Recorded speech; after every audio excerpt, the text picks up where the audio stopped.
el enlace con el CISEN y la Policía Federal de México del DHS. Es también oficial de operaciones del Estado Mayor y asesor de inteligencia de la Policía Afgana en Kabul.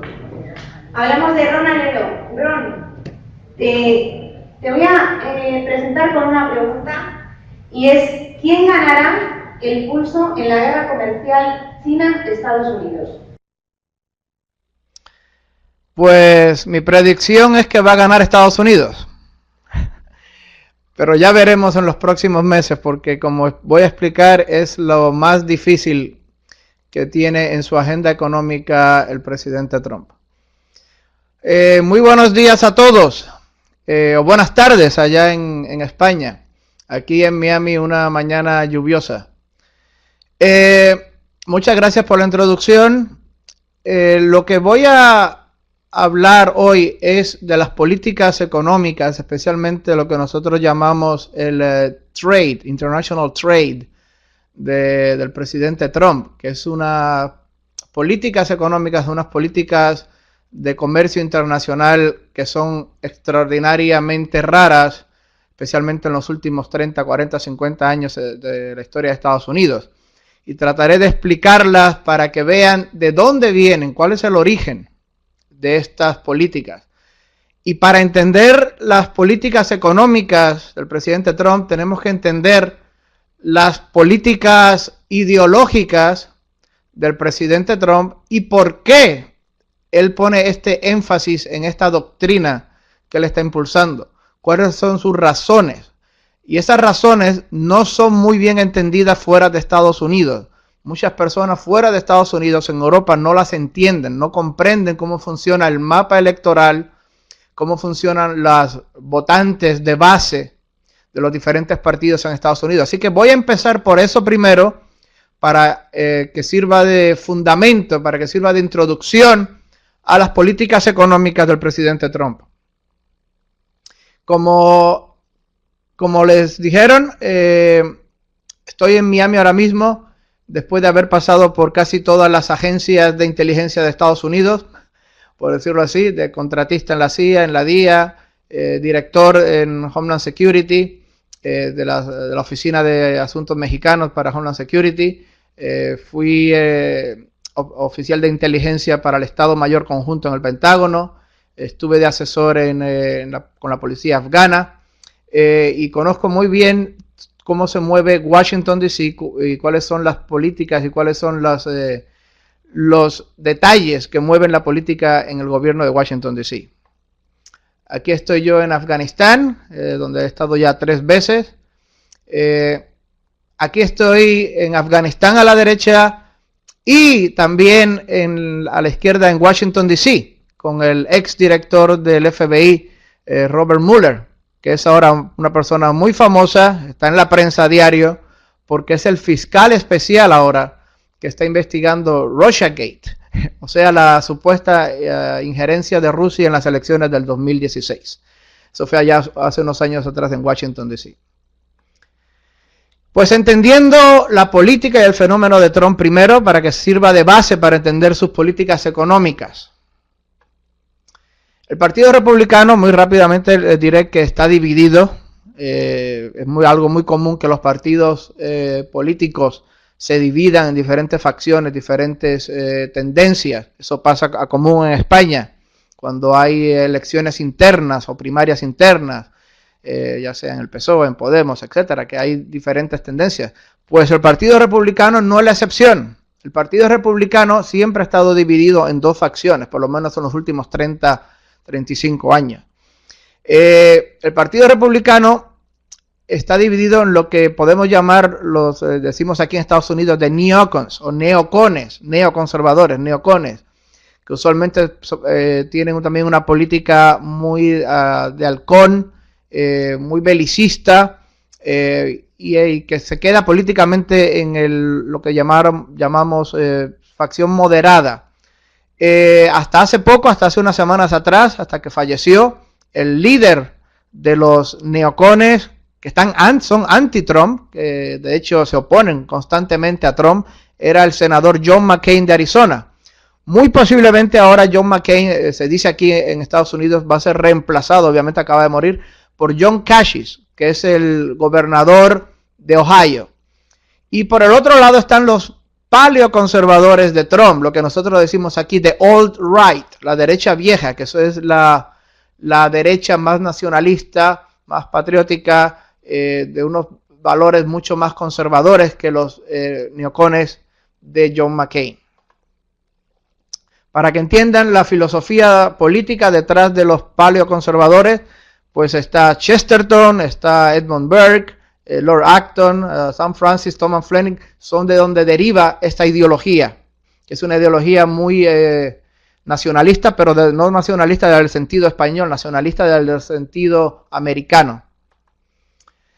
La derecha cristiana está con Trump, ya les explicaré por qué es muy importante eso en el mapa electoral, pero la derecha cristiana, lo que nosotros decimos de Bible Belt, el cinturón de la Biblia, que son los estados de tierra adentro de Estados Unidos y del sur, están con Trump. Y de hecho, el vicepresidente de los Estados Unidos, Mike Pence, que es un ex congresista y es gobernador de Indiana, es precisamente la persona que Trump escogió para motivar y para incentivar el voto y el apoyo de la derecha cristiana, que son personas que votan más bien por sus principios religiosos y por sus principios bíblicos. Toda ella, el 95% apoya muy, pero que mucho a Trump. Trump representa en Estados Unidos una división enorme que hay cultural y social en Estados Unidos. Se puede decir exactamente que hay dos Estados Unidos desde un punto de vista sociológico. Una cosa es el Estados Unidos de las costas, de las grandes ciudades, de Nueva York, de Los Ángeles, de Boston, del mismo Miami. Y otra cosa muy diferente sociológicamente, culturalmente, es el Estados Unidos de la tierra adentro, de Deep America. Es sociológicamente, culturalmente otro Estados Unidos. Se dice que las elecciones del 2016 fueron la venganza, the revenge, de esos que se aferran a sus Biblias y sus escopetas. Nosotros decimos en inglés, those who cling to their guns and Bibles. Eso viene de un comentario que hizo Obama cuando era candidato en el 2008. Él fue a Pensilvania y tuvo una gran recepción en Filadelfia. Pero cuando trató de ir a West Pennsylvania, a tierra adentro en Pensilvania, a las áreas rurales, no tuvo una gran recepción allí, al contrario, una recepción muy fría. Y entonces cuando lo entrevistaron, dijo Obama que él no necesitaba el voto de esas personas, porque esas son las personas que se aferran a sus Biblias y a sus escopetas. Y ahora que Trump ganó en el 2016, se dice, esa es la venganza de las personas que se aferran a sus Biblias y sus escopetas. Una cuestión cultural. Trump está apoyado por una coalición de diferentes valores conservadores en Estados Unidos. Como ya les dije, la derecha cristiana, los demócratas de Reagan. Esto es muy, pero que muy importante para entender el trade, el comercio de Trump, y se lo voy a explicar en unos minutos.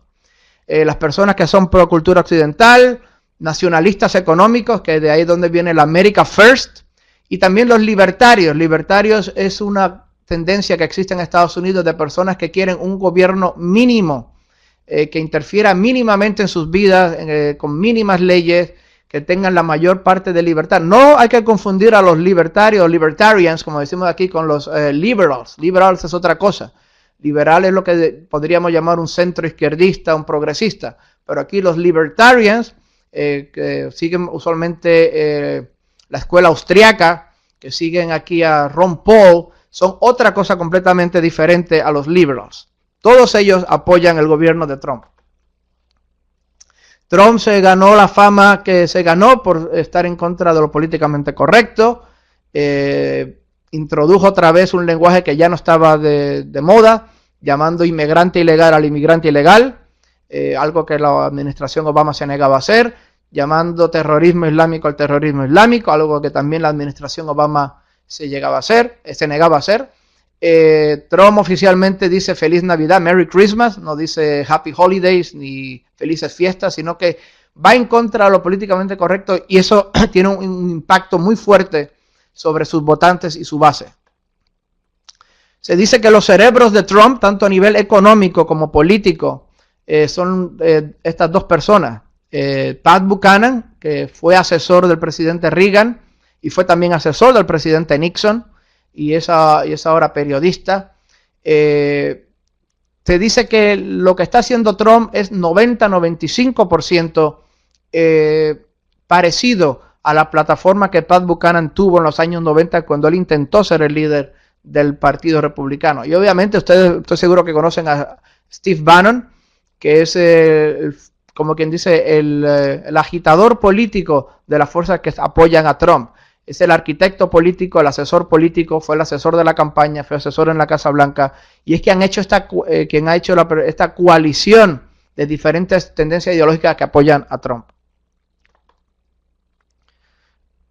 Perdón.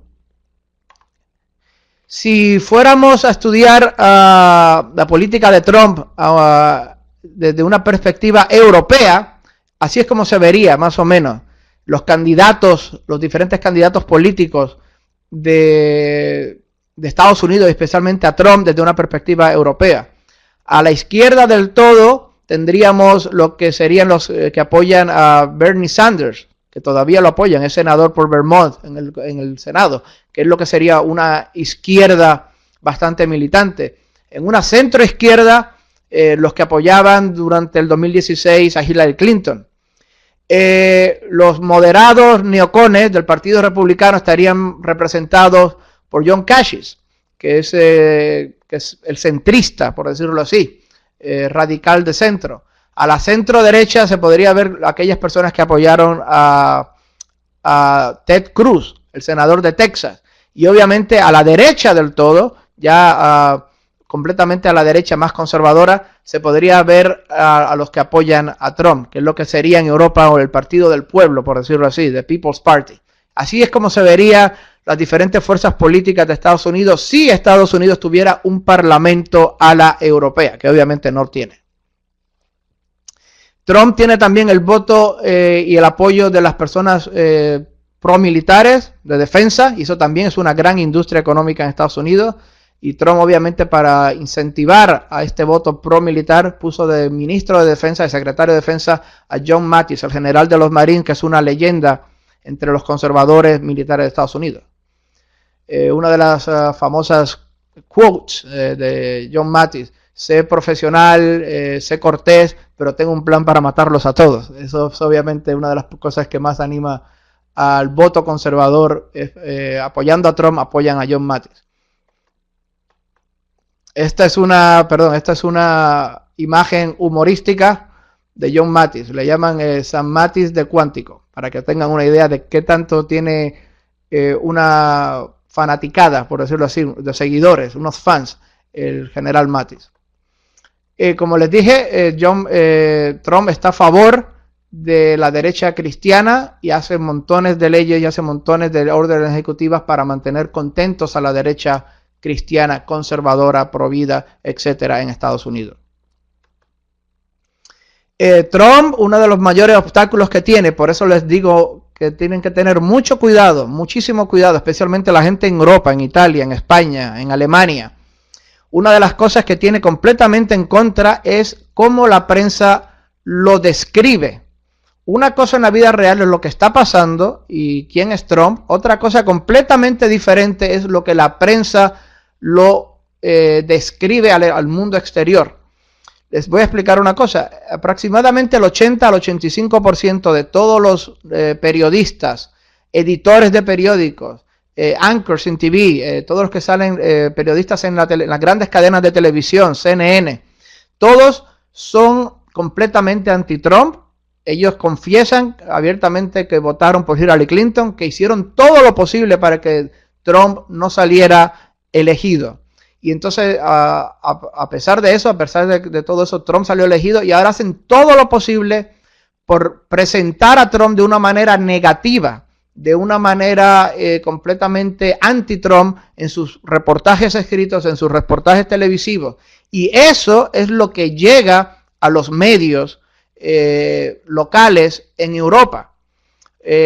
La prensa que apoya a Trump usualmente es prensa pequeña, y les voy a explicar por qué en unos minutos. La prensa pequeña de tierra adentro, de Iowa, de Kentucky, de Idaho, de Nebraska, y esa prensa pequeña y local no llega a España ni llega a Europa. Lo que hacen los grandes periódicos, el ABC, El País, El Mundo, es que usualmente se copian, repiten con pequeñas variaciones lo que la CNN les da, lo que el ABC les da, lo que el New York Times les da, lo que el Washington Post les da. Y eso es completamente 90% anti-Trump. Distorsionan los hechos para presentar a Trump de una manera negativa. Y eso es lo que recoge el ABC, eso es lo que recoge el País, eso es lo que recoge el Mundo, y eso es lo que le presenta a la población local en España. Y lo mismo hace Deutsche Welle en Alemania, la BBC en Inglaterra, etc. O sea que hay que tener muchísimo, pero muchísimo cuidado con lo que se lee y se ve de Trump en la prensa europea. Un ejemplo, les recomiendo que tomen una foto, si pueden, de esta dirección de YouTube, donde supuestamente Trump se burlaba de un discapacitado. Tomen una foto, les recomiendo, de esta dirección, y cuando tengan tiempo vayan a YouTube y vean este vídeo. Este vídeo explica que Trump utilizó ese mismo gesto que están viendo ahí para hablar de unas 5 o 6 personas que no tienen ninguna discapacidad física. El mismo gesto en diferentes ocasiones. Es un gesto muy típico de Trump que él hace precisamente para hablar de sus enemigos o de las personas que están criticándolo. Pero utiliza el mismo gesto con personas que no tienen ninguna discapacidad en absoluto. Él ya lo ha explicado, pero obviamente eso no llega a la prensa europea. Les recomiendo cuando tengan tiempo que vean este vídeo. Y si quieren entender a profundidad cómo la prensa manipula la imagen de Trump, les recomiendo que vean este artículo.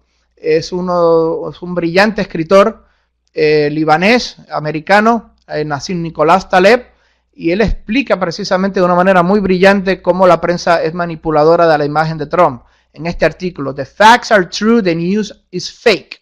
Es un artículo muy, muy brillante que salió hace un año, donde él explica con detalle, con lujo de detalle, la manipulación mediática de la imagen de Trump. Es una recomendación.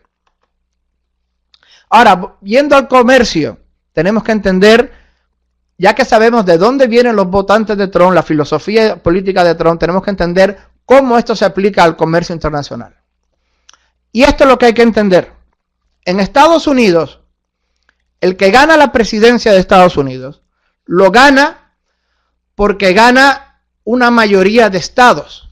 En el sistema presidencial de Estados Unidos, cada estado vale ciertos puntos, lo que nosotros decimos electoral votes o votos electorales. Florida me parece que vale 29, California 55. Si un estado con mucha población vale muchos, un estado más pequeño vale muy poco. Rhode Island creo que vale 4. Y el que llegue a 270 y tantos de votos electorales, me parece que 277, ese gana la presidencia de los Estados Unidos.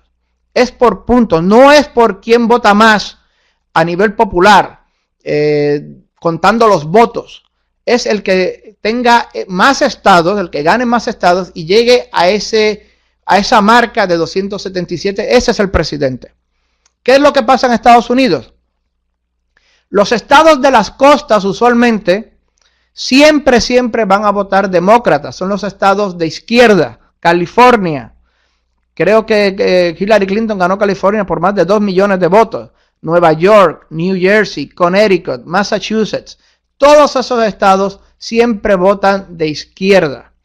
Los estados del sur y de tierra adentro usualmente siempre votan de derecha por razones religiosas. Otra vez, es lo que llamamos aquí en Estados Unidos The Bible Belt, el cinturón de la Biblia, por razones religiosas, por familia, aborto, ideología de género. Estas personas siempre votan de derecha, siempre votan Partido Republicano.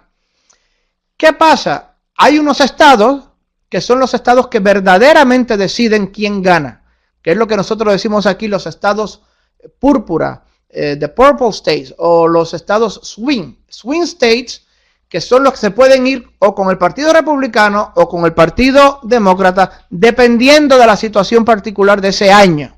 Se van con uno o con el otro. Y esos son verdaderamente los críticos y los importantes. Esos son verdaderamente los que deciden las elecciones. Estoy hablando de Pensilvania, Michigan, Wisconsin, Ohio. Esos son los estados verdaderamente importantes. Florida. ¿Qué pasa? Especialmente los estados estos estados swing que deciden las elecciones, están los de Michigan, Wisconsin, Ohio, Pensilvania, están en lo que nosotros decimos del Rust Belt, el cinturón del óxido, por decirlo así, que son estados industriales. Ahí es donde está la industria pesada de Estados Unidos. La minería, el acero, el aluminio, la construcción de automóviles, de camiones, etc. Y esos estados son mayoritariamente los que deciden los votos allí son personas de raza blanca, que son obreros, lo que nosotros decimos blue collar workers, trabajadores de cuello azul. Estas personas son también lo que nosotros podemos llamar los demócratas de Reagan, personas que por su cultura, por sus trabajos, siempre votan demócrata, excepto en los años 80, cuando llegó Ronald Reagan, vaquero del cine, hombre duro del cine, que decía que iba a acabar con los comunistas, con la Unión Soviética. Hubo un éxodo en masa de estas personas demócratas, de esos swing states, y se fueron a votar con Reagan. Cuando Reagan se retiró en el 1989, volvieron a su casa natural, que es el Partido Demócrata.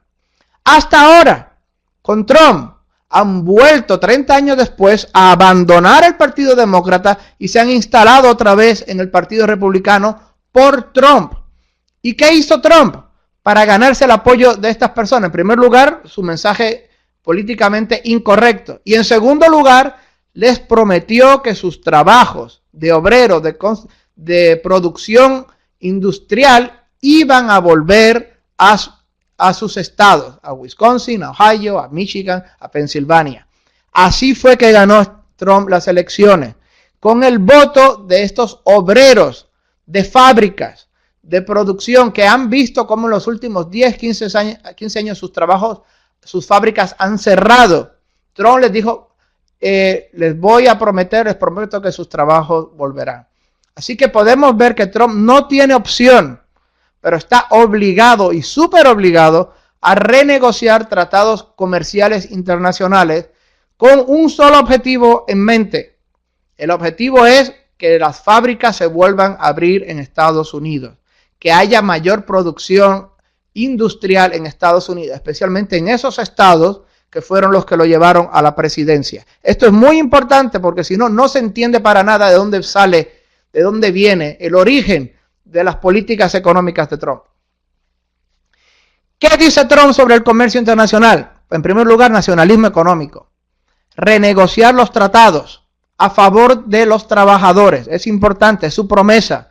Si quiere tener alguna oportunidad en el 2020 de ser reelegido presidente, tiene que cumplirle la promesa a estos trabajadores, a estos blue collar workers, de esos estados clave, púrpuras, que son los que de verdad son críticos para ganar las elecciones. Quiere traer de vuelta la producción industrial. A Trump no le importa mucho si la Ford va a ganar mucho dinero o poco dinero, si su margen de ganancia es grande o poco. Claro, si Ford produce coches en México, pagando una fracción de lo que le da a los empleados en Detroit, pues obviamente el margen de ganancia de la Ford o de la General Motors va a aumentar, va a ser mayor. Pero eso a Trump no le importa. Trump se conforma con que la Ford y la General Motors tengan un margen de ganancia económico menor, mucho más pequeño, con tal de que traigan de vuelta los trabajos a Detroit y tengan más obreros contentos, empleados, ganándose 65,000, 70, 80,000 dólares al año en sus uniones. Eso es lo que le interesa mucho a Trump. Trump está a favor del comercio libre, del free trade, pero con matices pro trabajadores. Eso era lo que no tenía antes Obama ni tenía antes Bush. A ellos lo que le importaba era que estaban a favor del free trade y a ellos lo que le importaba era que las empresas americanas tuvieran un alto margen de ganancia. Si eso significaba llevar las fábricas a China, o llevar las fábricas a México, o llevar las fábricas a Indonesia, muy bien, con tal de que tengan un alto margen de ganancia. Trump a eso no le importa. Trump lo que quiere es que haya gente en Estados Unidos, en esos estados swing, críticos, trabajando.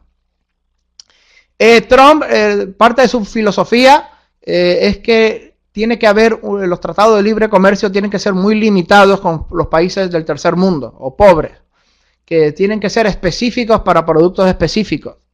Y ya hablaremos un poco de México ahora. Pero usualmente el free trade funciona bien entre países avanzados del primer mundo.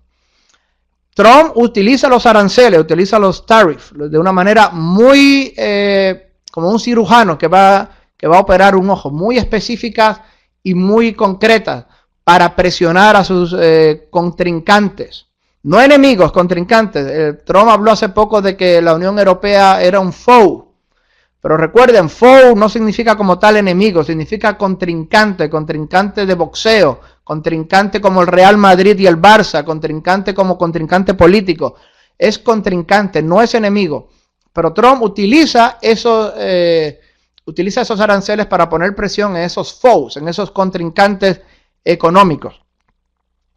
Y de nuevo, muy importante, y aquí es donde hay un conflicto ideológico entre las personas que son 100% a favor del free trade, casi como una religión, casi como un dogma.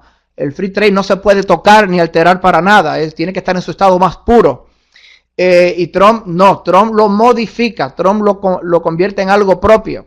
El free trade, para él, lo importante no es que las empresas ganen más dinero, tengan mayor margen, sino que las empresas den trabajo a los obreros de Estados Unidos. Ese es un gran conflicto ideológico, filosófico que tiene Trump con las personas que siguen usualmente como dogma tradicionalmente el free trade.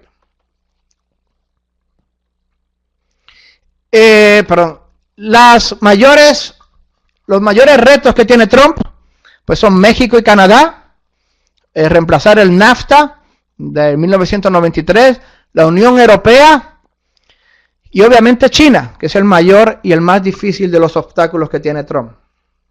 Les voy a explicar ahora por qué.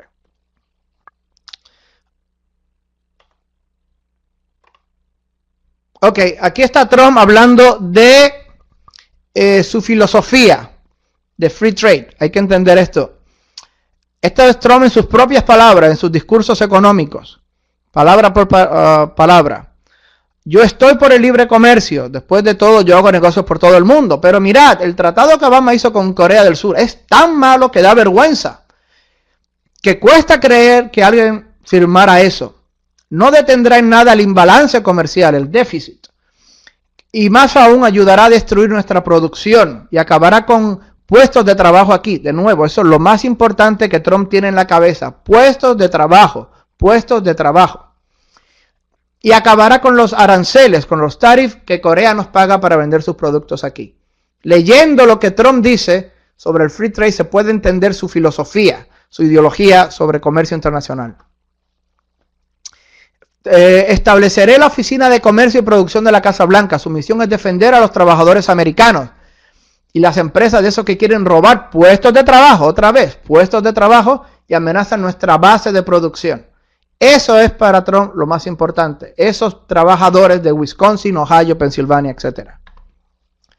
No estoy en contra del libre comercio, pero quiero hacer mejores tratos. Estoy a favor del comercio libre. Quiero hacer buenos tratos para Estados Unidos. Llámalo comercio justo, llámalo comercio libre. Hay 10 nombres que puedes utilizar. Quiero hacer buenos tratos para la gente de Estados Unidos. Quiero traer los trabajos de vuelta, otra vez. Ese es el discurso del que Trump no se mueve. Y de nuevo, él está diciendo aquí que está a favor del free trade, pero con condiciones, con matices que protejan a los trabajadores. Hay que ver cómo Trump ve esto del free trade clásico, normal, que utilizó Bush 1, Bush 2, que utilizó Clinton, que utilizó Obama. Así lo ve Trump. Las grandes multinacionales han aumentado sus márgenes de ganancia. Está muy bien, produciendo en otros países a un tercio del costo. Pero Estados Unidos ha sufrido trillones de dólares en déficits comerciales, en imbalance comercial. Los salarios de los trabajadores, sin embargo, por los últimos 30 años están prácticamente congelados. Muy poco han aumentado. 6 millones de puestos de trabajo en producción industrial han desaparecido. 6 millones. 55.000 fábricas han sido cerradas. Esto es lo que le interesa usualmente al equipo económico de Trump. Esto es lo que ellos tienen en mente y lo que quieren corregir con sus políticas comerciales. Hablando del NAFTA, desde 1993, estos son algunos datos económicos. Estados Unidos pasó de tener un surplus, unas mayores ganancias, margen de ganancia de 1.7 billones de dólares en 1993 a un déficit comercial de 54 billones, 54 mil millones de dólares en el 2014 con México solamente México.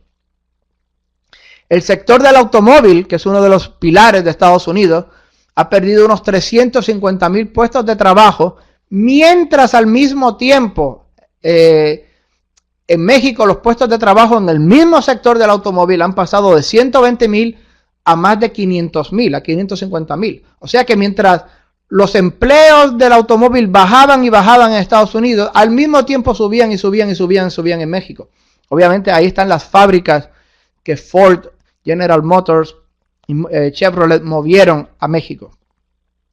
Y específicamente con el NAFTA se calcula que 850.000 puestos de trabajo han sido perdidos. Ahora Trump ha tenido su primer gran éxito, muy reciente, de estos últimos días. Primero Trump hizo un acuerdo comercial con México solo para reemplazar el NAFTA hace apenas unos meses atrás, unas semanas atrás. Canadá decía que no se les iba a meter, que no iban a ser parte de ese nuevo tratado. Y cometió un gran error, le puso aranceles a Estados Unidos, Canadá. Trump obviamente le puso aranceles por muchísimo más. Hizo una guerra, como una mini guerra comercial a Canadá. Y simplemente Canadá no podía aguantar esa guerra comercial con Estados Unidos. Y ahora Canadá se ha unido. Hace apenas unos días anunció que se iba a unir. Se puede decir que esa fue una muy clara victoria de una mini guerra comercial que Trump ya tuvo con Canadá. Está reemplazando el NAFTA de 1993 con un nuevo acuerdo. Los puntos de este nuevo acuerdo comercial del NAFTA es que los granjeros de Estados Unidos tendrán más acceso al mercado de Canadá. Los aranceles reducidos para coches y camiones producidos en los tres países. Se dice que el acuerdo dice que un 75% de los coches tienen que producirse en Norteamérica. O sea que el 75% del coche tiene que ser producido allí. Canadá protege su industria de madera.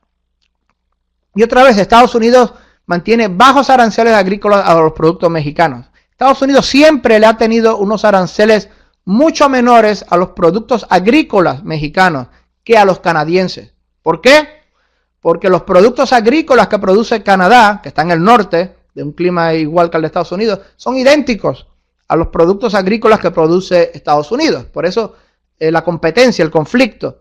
Pero los productos agrícolas que produce México son muy diferentes a los que produce Estados Unidos. Los aguacates y los chiles y los pimientos, etcétera, son muy diferentes. O sea que Estados Unidos usualmente les mantiene unos aranceles muy bajos a esos productos porque no son una competencia directa a los granjeros de Estados Unidos. El otro gran conflicto, bueno, se puede decir así, reto, no conflicto, que tuvo Estados Unidos fue con la Unión Europea. Trump hablaba de altos aranceles de acero y aluminio, hablaba de una guerra comercial con los automóviles, especialmente con las marcas que inundan Estados Unidos, los alemanes especialmente, Volkswagen y los suecos, los Volvo, los Audi, los Mercedes-Benz, Porsche, etc. Y amenazaba de poner altísimos aranceles, de hacer una guerra.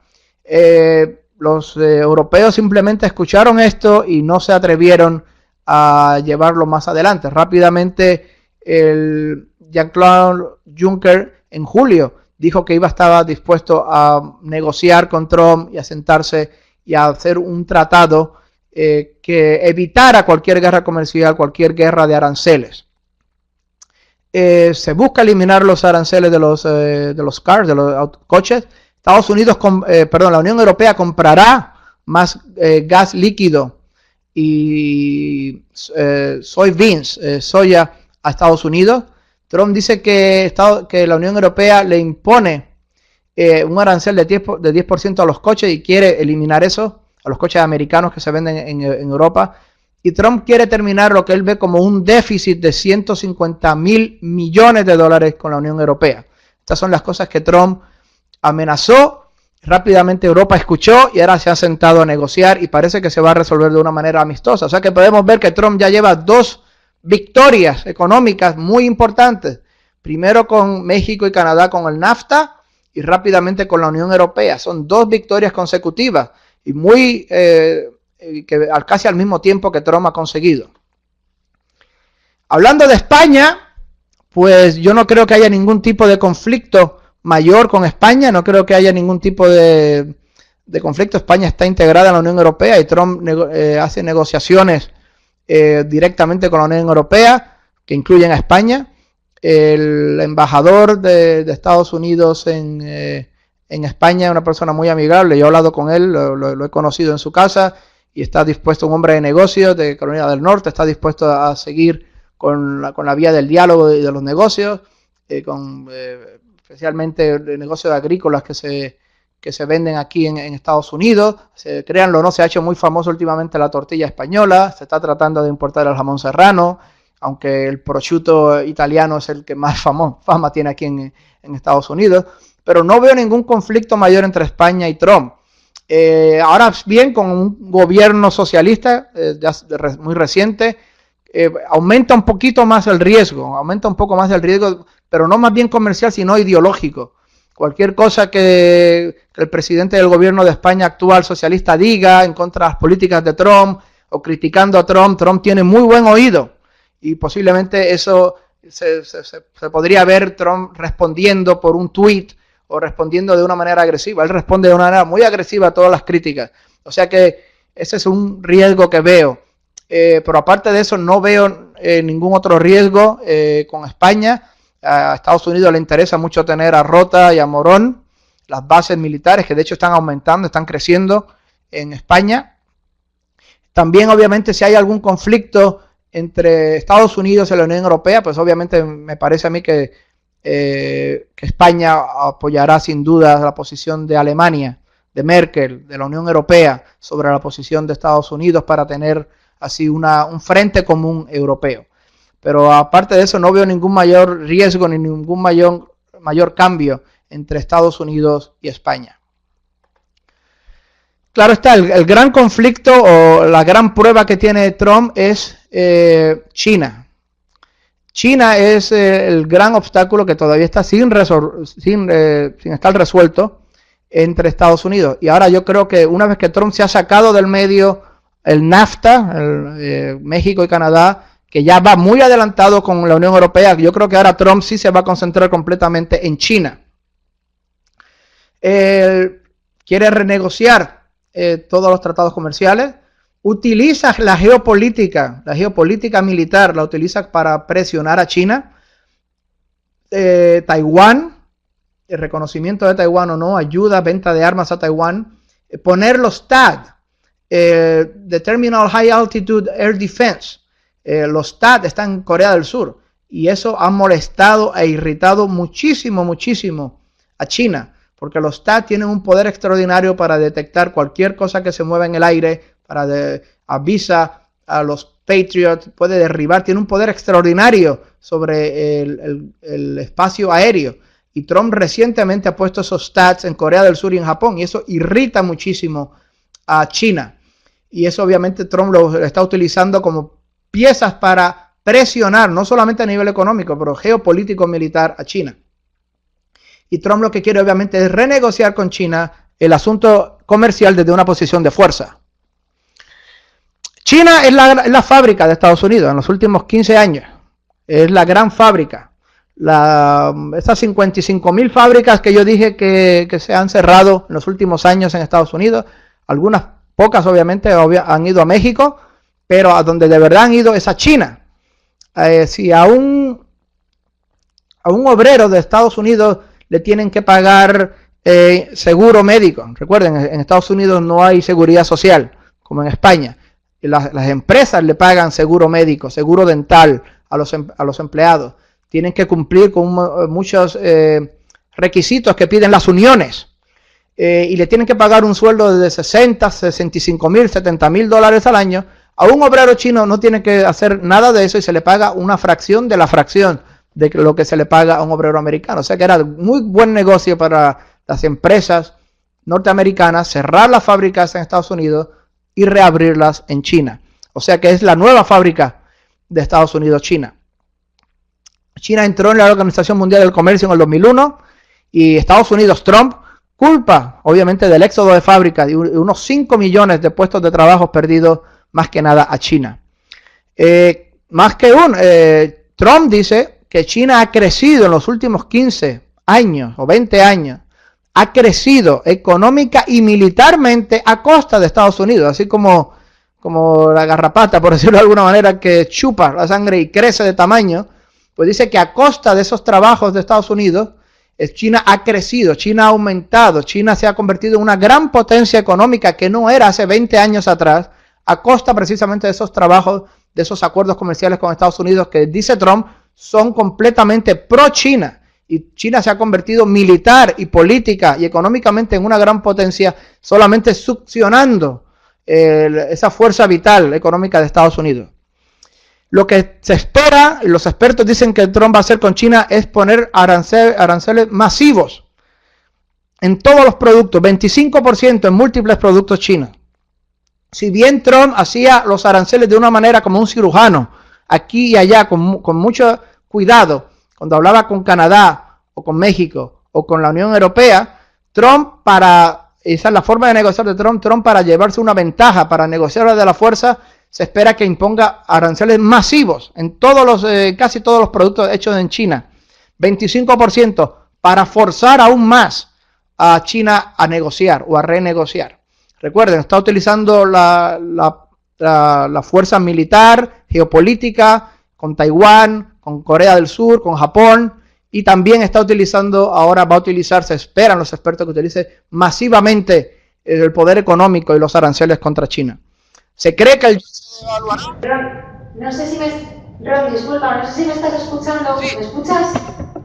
Te pido que seas muy breve en tu exposición porque tenemos que seguir con el resto de ponentes y ya vamos un poquito justos de tiempo. Entonces, si te parece, si puedes acortar un poquito en un par... Y se cree que el yen se devaluará a mínimos y el dólar se fortalecerá. Y si quieren seguir leyendo, aquí son una de las sources que yo utilizo, que yo siempre utilizo para mis conferencias. Les pueden tomar una foto, pueden ir a esas fuentes. Y si quieren comunicarse conmigo, yo estoy encantado de comunicarme con ustedes para cualquier cosa por privada o duda. Aquí está mi información. Muchísimas gracias.